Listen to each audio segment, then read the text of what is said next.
Paz y bendiciones, queridos hermanos. Quiero hacerles una pequeña introducción al trimestre. Así que si me lo permiten ustedes, lo vamos a hacer de esta manera. Así que con permiso, miren, vamos a ver la introducción al trimestre.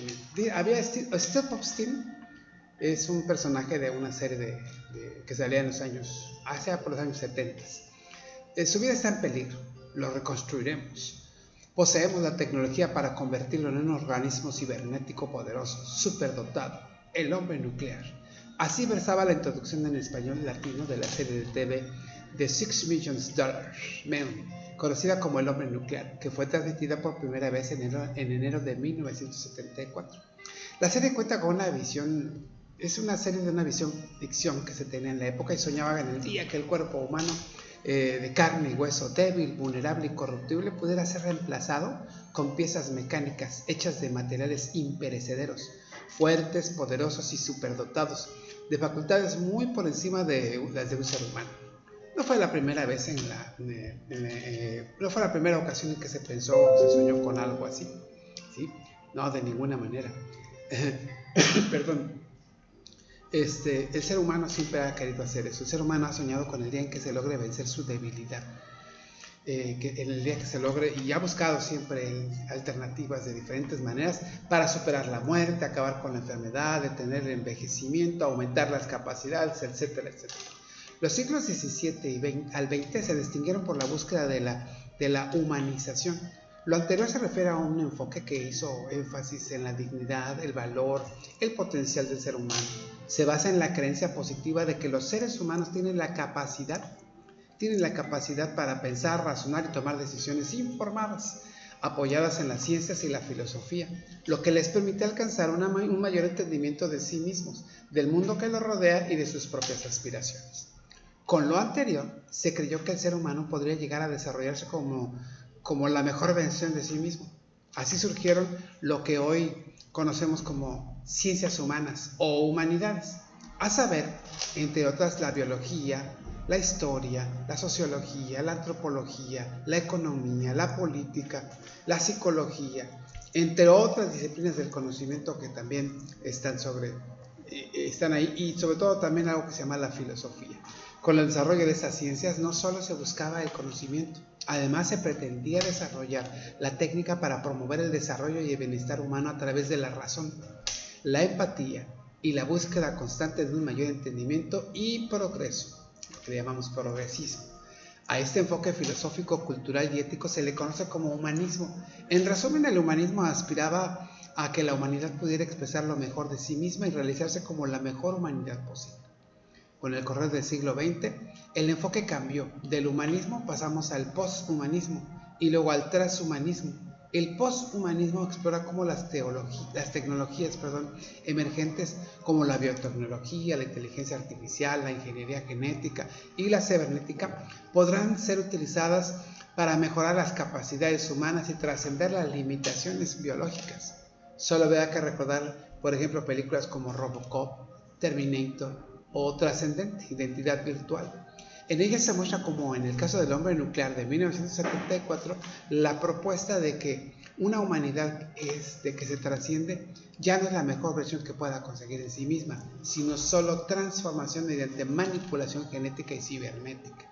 Es decir, dejar de ser humanos para convertirnos en metahumanos u otra especie que logre dejar la humanidad atrás. El enfoque actual se centra en dejar de ser humanos. Es un transhumanismo. Los transhumanistas creen en la posibilidad de mejorar la inteligencia, la longevidad y las capacidades físicas a través de la tecnología. Debido al anterior, este enfoque cuestiona la definición tradicional de la identidad humana y cómo esto podría cambiar si las tecnologías de mejora se vuelven comunes. Esto plantea preguntas sobre la continuidad de la conciencia, la individualidad y la relación entre el cuerpo y la mente, lo que lleva a preguntarse nuevamente en qué radica lo verdadero o auténticamente humano. Entonces, ese supuesto, hermanos, imaginemos que, déjenme aquí en ese enfoque, en ese supuesto, imaginemos que una persona, gracias a la tecnología y a la manipulación genética, se le puede ir sustituyendo, por ejemplo, órganos del cuerpo. luego sus extremidades, luego sus conexiones neuronales, más adelante se le sustituyen los sentidos y al final se le agregan chips y se sustituye su cerebro por una computadora que fuera capaz de albergar la memoria y las funciones cerebrales. En esa ficción, ¿cuánto alguien dejaría de ser humano? Durante el presente trimestre, no pretendemos conocer estos enfoques o tomar una posición crítica ante ellos. Más bien lo que buscamos es, 1. En primer lugar, comprender que la visión, la comprensión y la valoración que tenemos acerca de lo que significa ser humano tiene importantes repercusiones en la vida, en la conducta y en nuestras relaciones. Y en segundo lugar, que juntos revisemos diferentes definiciones relacionadas con el propósito de iluminar todo lo que significa ser humano. Desde la luz que es Cristo, buscaremos ver y valorar el ser humano y su mundo desde la perspectiva del Creador.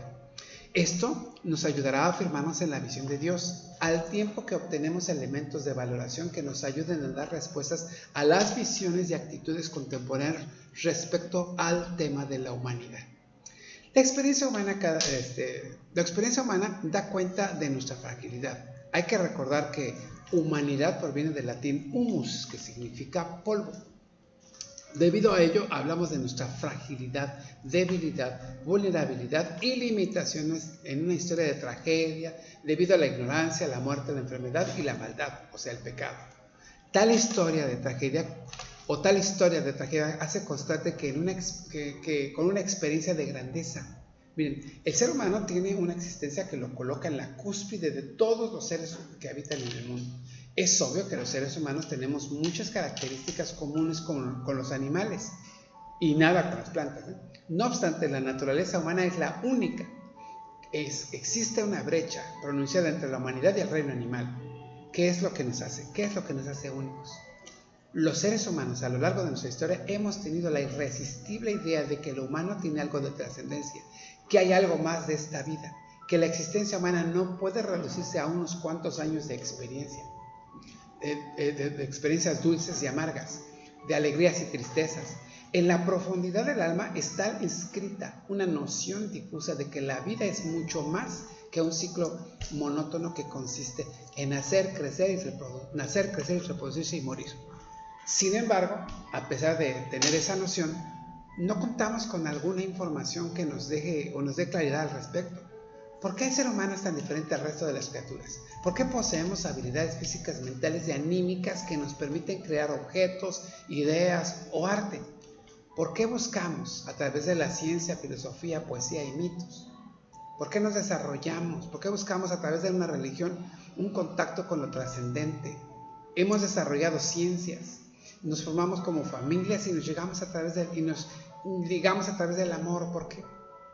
¿Cómo conseguimos con nuestras obras creaciones y proyectos que trasciendan nuestra propia muerte? ¿Cómo es que hacemos uso del lenguaje para comunicar ideas, emociones, conocimientos, valoraciones o pensamientos lógicos y matemáticos? ¿Cómo conseguimos manipular la naturaleza y el ambiente en el que nos desenvolvemos para acomodarlo a nuestra experiencia de vida? La vida humana está envuelta en un misterio indescifrable. Debido a las ciencias de la filosofía y las diferentes religiones, se ha tratado de descifrar el misterio que entraña la existencia humana. Sin embargo, si reunimos todo el conocimiento que aportan, tanto la experiencia como las ciencias, la religión y la filosofía, aún así, podríamos nosotros responder de forma plena a la pregunta acerca de la humanidad. Toda la suma de saberes resultaría deudora para develar el misterio humano.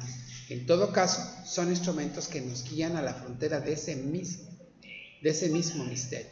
Sus aportes nos llevan al menos a dos conclusiones. Una, que existe un límite para nuestro conocimiento, y dos, que no hay un instrumento en esta realidad que pueda guiarnos más allá. Como podemos darnos cuenta, aunque contemos con grandes y profundos conocimientos, reflexiones, poesías, mitos o técnicas, y estos arrojan luz sobre la realidad humana, no son suficientes para ver con claridad y llegar a la verdad acerca del gran misterio que somos nosotros, al gran misterio que comprende la existencia humana. En ese sentido, seguimos en oscuridad. Necesitamos la inconmensurable luz de la revelación de Dios. Por ello, no tendremos sosiego a menos que recurramos a Jesús, única fuente de vida auténtica y rica, quien además de revelarnos al Padre y su plan de redención, nos ilumina para saber con certeza quiénes somos, de dónde venimos y hacia dónde vamos. Y más aún, nos muestra el camino. Descubramos en este trimestre lo que tiene que decirnos Jesús de Nazaret con respecto a lo que significa ser un ser humano auténtico.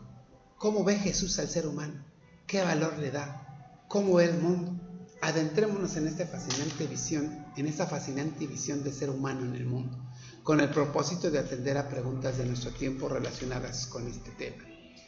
Como discípulos, renovemos nuestra visión y valoración acerca de la humanidad y permitamos que la luz de la revelación nos abrace y dé dirección para experimentar la maravilla de ser humanos plenos y auténticos, según el Padre lo ha determinado desde antes de la fundación del mundo. Amén.